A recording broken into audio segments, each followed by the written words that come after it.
Oremos. Padre, te damos tantas gracias por la posibilidad que tenemos cada domingo de mirar juntos tu palabra.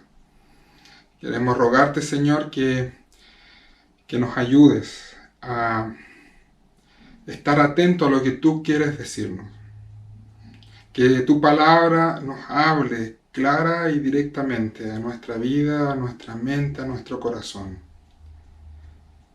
Que tu Espíritu Santo, Señor, use tu palabra para transformar nuestro corazón, para que podamos ser mejores para ti. Todo esto te lo pedimos en los méritos de Jesús. Amén. Amén.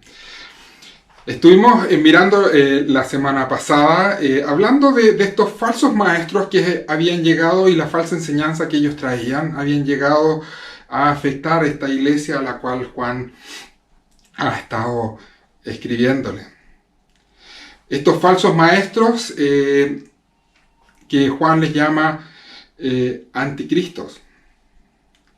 Y han estado contándoles una serie de mentiras, engañando a la iglesia con una serie de mentiras o pseudo verdades que dañan mucho. Ellos estaban negando la divinidad de Jesús. Negaban que el Hijo de Dios, el eterno Hijo de Dios, se había hecho hombre para rescatarnos. Para ellos era imposible aceptar la unión de lo divino con lo humano. La unión de lo espiritual con lo físico, con lo carnal.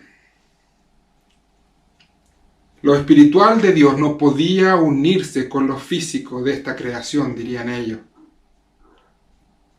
Pero Juan decía y nos dice que negar esto es negar la obra del Evangelio, es negar la obra de la gracia, es negar la única posibilidad que tenemos de poder llegar al Padre. Pero hay otra consecuencia en esta falsa enseñanza que estaba produciéndose en esta iglesia y que es igualmente grave que la anterior. Ya que al negar la unión de lo divino con lo físico, de lo espiritual con lo físico, se estaba negando la gravedad y la existencia del pecado en la vida de las personas y en especial en la vida de los creyentes. Así como desconectaban estos falsos maestros la persona de Cristo de la vida física común y corriente, también estaban desconectando el hecho de ser cristiano de la vida física, de la vida común y corriente que todo cristiano vive.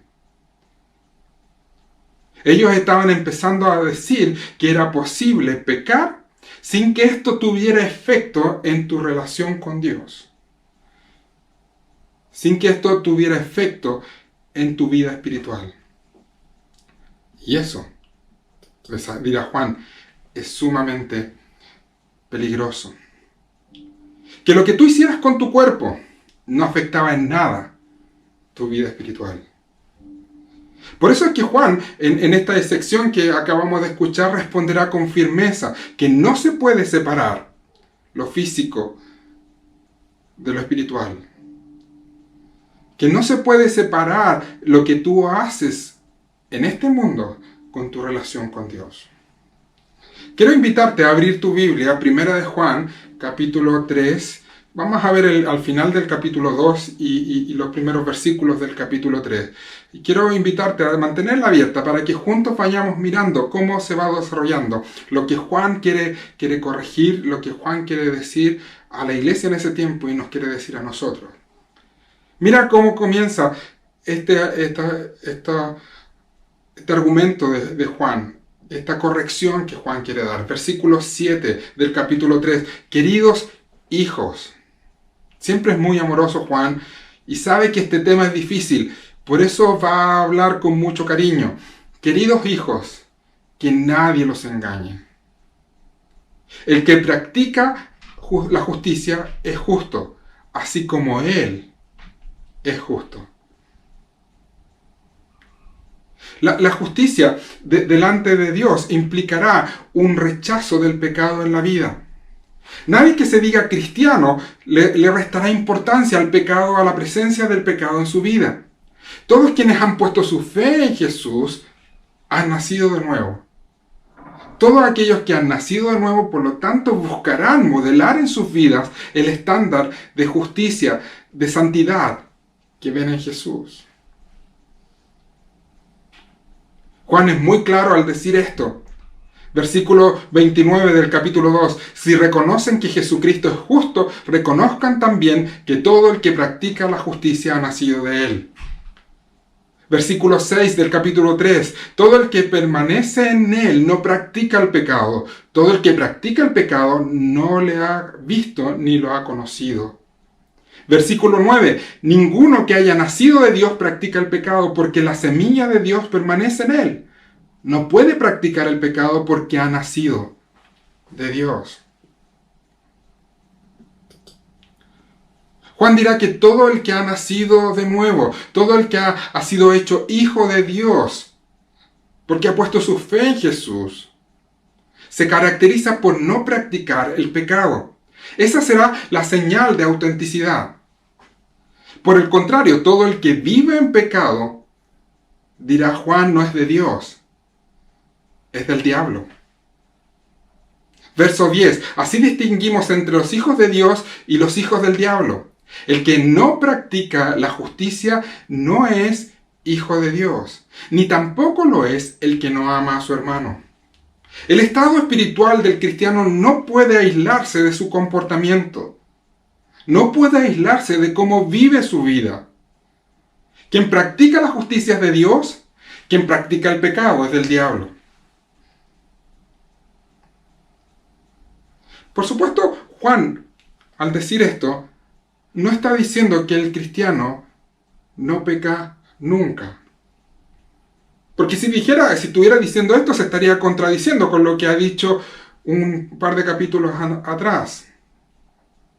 En el versículo 10 del capítulo 1 nos decía, si afirmamos que no tenemos pecado, lo hacemos pasar por mentiroso, y su palabra no habita en nosotros. Por lo que Juan no está diciendo que el cristiano no comete pecado o no peca nunca. De lo que está hablando es de un estilo de vida que algunas personas tenían en las cuales minimizan el pecado. Y cuando hablamos de pecado estamos hablando de la condición natural que está en nuestro corazón, que nos lleva al egoísmo, al orgullo. Es esta actitud de rebeldía contra Dios que es natural a todo ser humano. Esta actitud natural en todos nosotros a no buscar hacer lo que a Dios le agrada o lo que Él ha pensado que sea adecuado para nuestra existencia. De aquellos que está hablando Juan es de aquellos que no ven la gravedad que el pecado tiene en su vida. Está hablando de aquel que practica el pecado, quien no rechaza el pecado en su vida, quien no odia el pecado en su vida. Por eso la marca del verdadero cristiano será aquel que no vive en pecado, que no practica el pecado. Será aquel que lucha contra el pecado que está en su corazón. Se verá, la marca del verdadero creyente se verá en el deseo de su corazón de querer agradar a Dios en todo lo que hace. De que el egoísmo, el orgullo, esta declaración de independencia de Dios, la autosuficiencia, la rebeldía contra la voluntad de Dios, que es natural a todas las personas, sea algo que ya no exista, que se vaya eliminando, que se vaya erradicando del corazón. Esa será la marca del verdadero cristiano. Por lo tanto, Juan dirá que este es un gran engaño. Creer que es posible vivir la vida como sea, vivir la vida loca, y que esto no afecte tu relación con Dios, no es lo que el Evangelio dice. Por eso Juan les dirá, no se dejen engañar, luchen contra el pecado, con todas las fuerzas que Dios les da, con la capacidad que el Espíritu Santo que habita en ustedes les da. Busquen con todas sus fuerzas vivir en santidad, busquen la justicia que se mostró en el carácter de Cristo. No se conformen con la rebeldía natural que hay en todos nosotros en contra de la voluntad de Dios.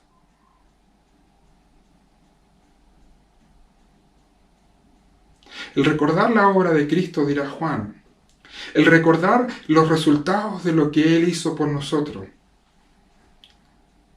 será aquello que nos lleve a buscar esta santidad. Incluso va a decir que ahí está el gran incentivo para que todos nosotros rechacemos la maldad y la rebeldía que hay en nuestro corazón y busquemos hacer aquello que agrada a Dios. Es por eso que Juan en este capítulo va a mostrarnos tres verdades, va a recordarnos tres verdades de lo que ha producido la obra de Cristo. Y va a mostrarnos cómo estas verdades son un gran incentivo a la santidad. La primera de ellas es que un día Jesús volverá. Él prometió que volvería a buscar a los suyos, volvería a buscar a su pueblo. Versículo 28 del capítulo 2. Y ahora, queridos hijos, permanezcan en Él para que cuando se manifieste podamos presentarnos ante Él confiadamente, seguros de no ser avergonzados en su venida. La realidad del regreso de Cristo debe ser un gran incentivo para todos nosotros a vivir vidas que le agradan a Él. A quienes amamos a Jesús, desearemos que cuando Él venga a buscarnos, podamos presentarnos delante de Él sin ninguna cosa que nos avergüence, habiendo hecho todo lo posible para agradarle en todo lo que hacemos. Que no tengamos nada de qué avergonzarnos. Aquellos que hemos sido bendecidos por el gran amor de Dios, este amor que nos declara como hijos, este amor sorprendente, este amor maravilloso, este amor totalmente incondicional, debe provocar en nosotros amor por Él y debe provocar en nosotros el buscar hacer lo que a Él le agrada. Por eso Juan dice en el versículo 1 del capítulo 3, fíjense qué gran amor nos ha dado el Padre, que nos llame hijos de Dios, y lo somos. Este gran amor que el Padre nos ha mostrado es el que nos debe motivar a estar preparados para cuando Jesús venga a buscarnos y no tener nada de qué avergonzarnos. Por supuesto, nadie podrá haber erradicado completamente el pecado de su vida en ese momento. Por lo que anhelará que cuando Jesús regrese, aquella meta que Dios se ha propuesto en nuestra vida sea alcanzada. Que finalmente cuando Jesús venga a buscarnos y estemos con Él, el pecado, el egoísmo, el orgullo, toda rebeldía sea erradicada de nuestra vida. Todo aquello que antes era característico a nuestra vida quede en el pasado y nunca más esté con nosotros. Versículo 2 del capítulo 3. Queridos hermanos, ahora somos hijos de Dios, pero todavía no se ha manifestado lo que habremos de ser. Sabemos, sin embargo, que cuando Cristo venga seremos semejantes a Él, porque lo veremos tal como Él es. Con esta esperanza, quienes hemos sido amados por Dios y hemos sido declarados hijos de Él, buscaremos santidad. Quienes ya tenemos la seguridad de tener esta relación firme y estable con Dios como hijos, buscaremos que cuando Jesús vuelva, no le defraudemos. No tengamos nada de qué avergonzarnos, sino que con toda nuestra fuerza, durante toda nuestra vida, habremos buscado vivir de acuerdo a su voluntad. Pero hay otro incentivo a la santidad que Juan quiere mostrarnos, que no tiene que ver con lo que va a ocurrir en el futuro, sino que tiene que ver con algo que pasó en el pasado, en la cruz. Porque allí el Hijo de Dios, el eterno Hijo de Dios que se hizo hombre, pagó nuestras deudas. La deuda que teníamos con Dios, con el Padre. El castigo que merecíamos por nuestro pecado. Versículos 4 y 5 del capítulo 3. Todo el que comete pecado quebranta la ley. De hecho, el pecado es transgresión a la ley. Pero ustedes saben que Jesucristo se manifestó para quitar nuestros pecados. Y Él no tiene pecado. Nuestra maldad es descrita como transgresión a la ley de Dios. Es descrita como transgresión contra Dios. Y esta maldad merece ser castigada.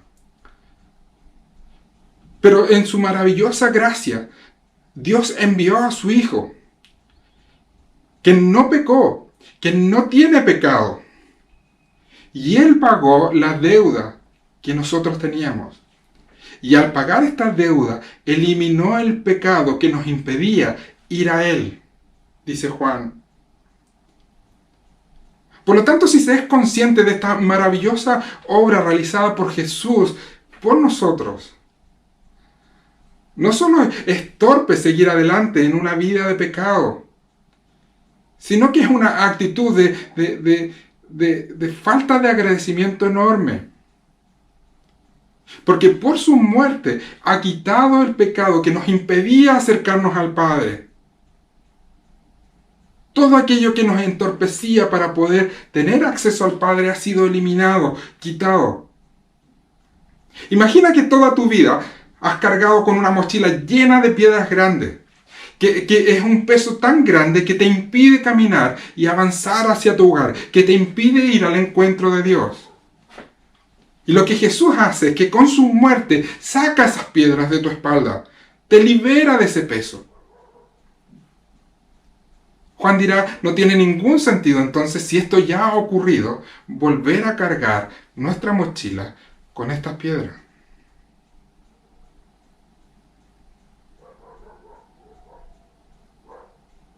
Debemos buscar y vivir de tal manera que el pecado sea erradicado de nuestras vidas.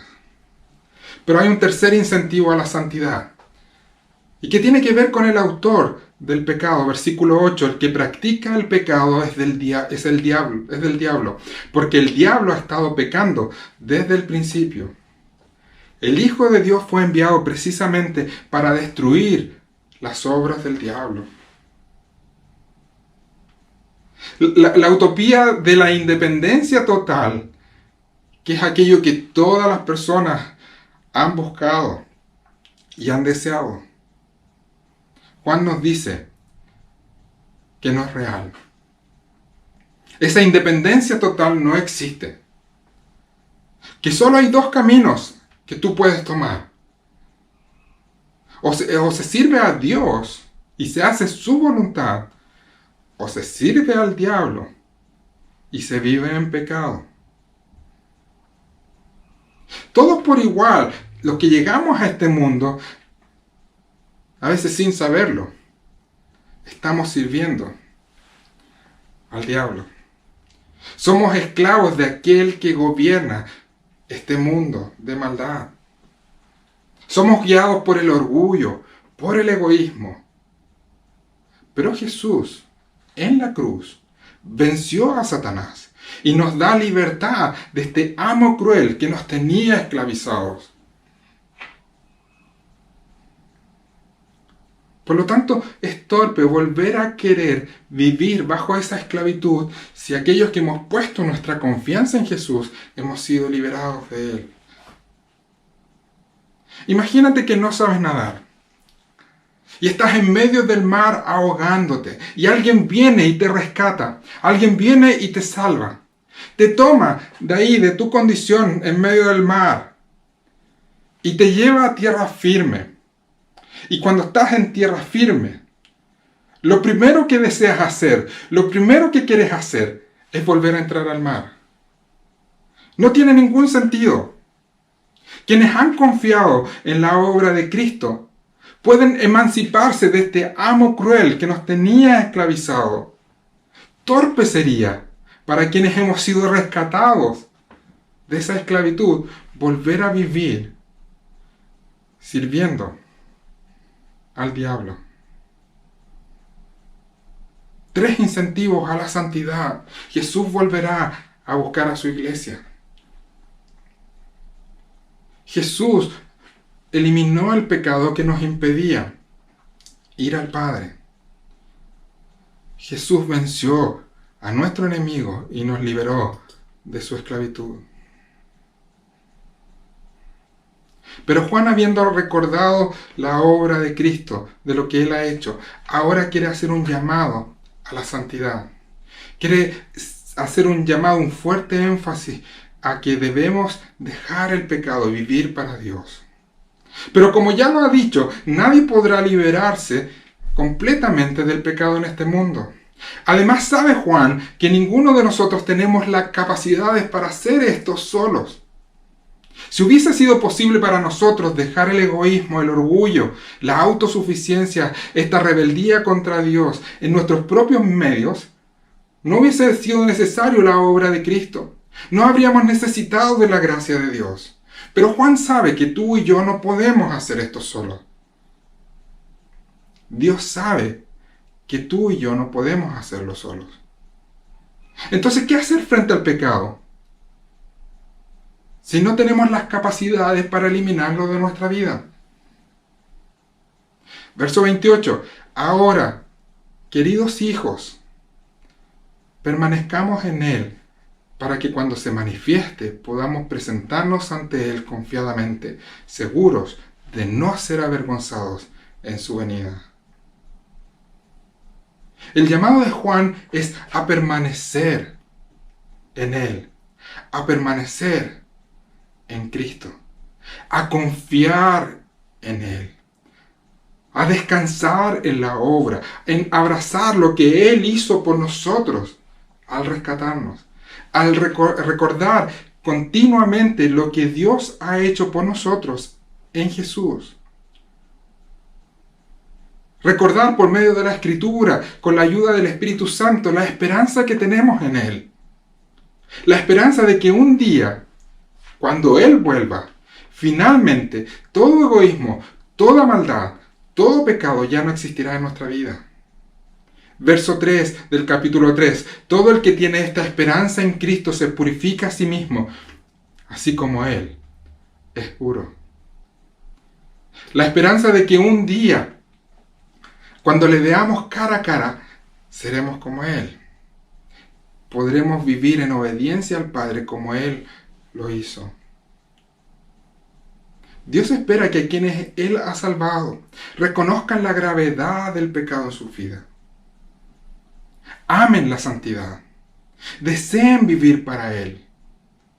Que rechacen toda maldad y egoísmo en su vida. Que odien el pecado que aún está en el corazón de cada uno de nosotros. Que luchemos con todas las fuerzas que Él nos da en contra de la maldad en nuestras vidas. Que no nos conformemos con una vida mediocre, sino que busquemos, deseemos con todas nuestras fuerzas hacer lo que a Él le agrada en todas las áreas de la vida.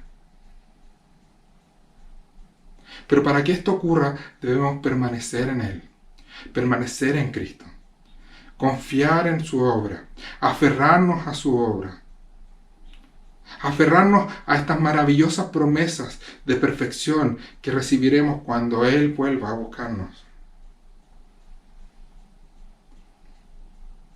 Algo que solo podremos hacer si buscamos continuamente que las Escrituras gobiernen nuestra vida, transformen nuestra manera de pensar para que cambie nuestra manera de vivir.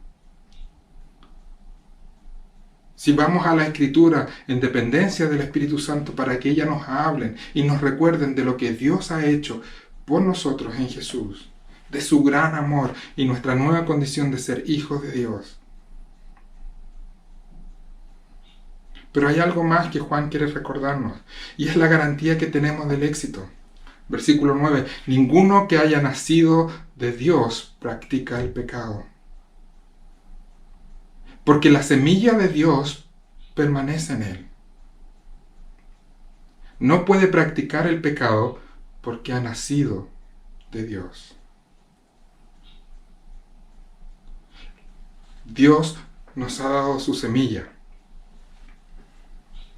Ha puesto en nosotros su espíritu. Nos ha dado su palabra. Nos ha dado este poder transformador. Nos ha regenerado. Esta semilla será la que hará posible que aquellos que hemos nacido de nuevo dejemos el pecado. Quienes somos sus hijos, vivamos para Él como sus hijos y ya no sigamos practicando el mal. Dios sabía que era imposible para ti y para mí hacer esto sin Él. Por eso es que Él no solo nos ha puesto la meta que Él quiere alcanzar o que quiere que tú y yo alcancemos, sino que ha hecho todo lo necesario para que esta meta sea una realidad para ti y para mí. Para que tú y yo un día alcancemos aquello que Dios quiere para nuestras vidas.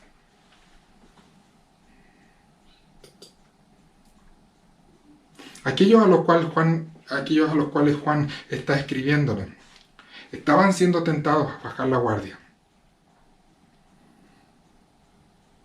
Estaban siendo tentados por esta mentira de estos falsos maestros. Y creo que un pasaje como esto nos lleva a preguntarnos cómo está nuestra vida. A mirarnos al espejo y preguntarnos con honestidad, ¿qué tan serio es el pecado en nuestra vida? ¿Qué tan serio es el trato que haremos a la presencia del pecado, del egoísmo, del orgullo en nuestra vida? ¿Con cuánta profundidad realmente deseamos la santidad que Dios quiere que vivamos? Vivimos en tiempos de gran permisividad, donde el egoísmo no es mal visto, donde el orgullo incluso se puede ver como como algo bueno, como una virtud, donde desconocer lo que Dios desea y vivir sin considerar a Dios es lo normal, es lo común a nuestro alrededor. Ese es el mundo en el que vivimos. Y corremos el riesgo, aquellos que amamos a Dios y que somos amados por Dios, corremos el riesgo de creer que la santidad no es tan importante para Dios. Que para Dios no importa tanto lo que pensemos, lo que hagamos o lo que digamos. Y Juan nos recuerda que esa es precisamente la mentira de los anticristos, que estaban presentes en ese tiempo y siguen presentes hoy día. Es por eso que quiere recordarnos cuáles son los grandes incentivos que tenemos para vivir como Dios espera que vivamos. Jesús volverá un día y por amor a Él debemos vivir de tal manera de no tener nada de qué avergonzarnos cuando nos encontremos con Él cara a cara. Jesús quitó el pecado que nos impedía acercarnos al Padre. No sigamos cargando nuestra vida con esas piedras que nos frenan y nos impiden avanzar hacia nuestro hogar. Jesús venció a nuestro enemigo. No seamos torpes de volver a vivir como esclavos de Él, haciendo lo que a Él le agrada, al diablo, y no lo que a Dios le agrada. Dios sabe que este tema no es fácil para ninguno de nosotros. Sabe que el tema del pecado, de nuestro corazón rebelde, de la maldad en nuestro interior, no es un tema fácil. Nos ama. Nos ha hecho sus hijos. Y eso no cambiará. Eso es firme y estable. Pero quiere que tú y yo vivamos como a Él le agrada, como Él siempre quiso que viviéramos. Por eso hoy día, si al mirar tu vida, ves tibieza en ella, ves desinterés en vivir una vida santa, en dejar el egoísmo, el orgullo, el pecado, recuerda lo que Juan dice en el versículo 9 del capítulo 3. Ninguno que haya nacido de Dios practica el pecado, porque la semilla de Dios permanece en él. No puede practicar el pecado, porque ha nacido de Dios. La marca de un verdadero hijo de Dios es que rechazará el pecado en su vida. Pero por otro lado, si ves debilidad en ti y te frustra el fracaso continuo frente al pecado, que vez tras vez cuando luchas con él y quieres vencerlo, sientes que estás siendo vencido por él en tu vida. También Juan tiene una palabra para ti. En el capítulo 2, versículo 1, un capítulo que vimos hace una semana atrás, dice: mis queridos hijos, les escribo estas cosas para que no pequen. Pero si alguno peca, tenemos ante el Padre a un intercesor, a Jesucristo, el justo. Por lo tanto, no te canses de luchar. No te desanimes. No te frustres frente a tu debilidad con el pecado. Sigue confiando en que Dios está haciendo todo lo necesario para que esto deje de ser un tema para ti y para mí. Por lo tanto, no bajemos la guardia y sigamos deseando la santidad que Dios espera y quiere para nosotros. Te invito a orar. Padre, te damos tantas gracias por tu palabra. Te damos gracias por poder mirar este pasaje esta mañana y ser animados y desafiados, Señor, a no conformarnos con el egoísmo y la maldad de nuestro corazón. Y a buscar vivir como tú siempre quisiste que viviésemos, como tus hijos. Libre, Señor, de todo aquello que daña y contamina nuestra relación contigo. Libre de todo aquello que nos esclaviza y nos impide llegar a la libertad que tú quieres darnos en Cristo.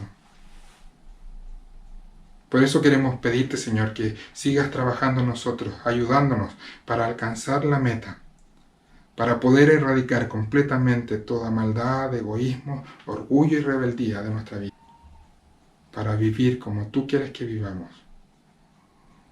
Ayúdanos, Señor, a reflexionar, al reflexionar en la obra de Cristo, a ser incentivados, Señor, para ir avanzando en esto.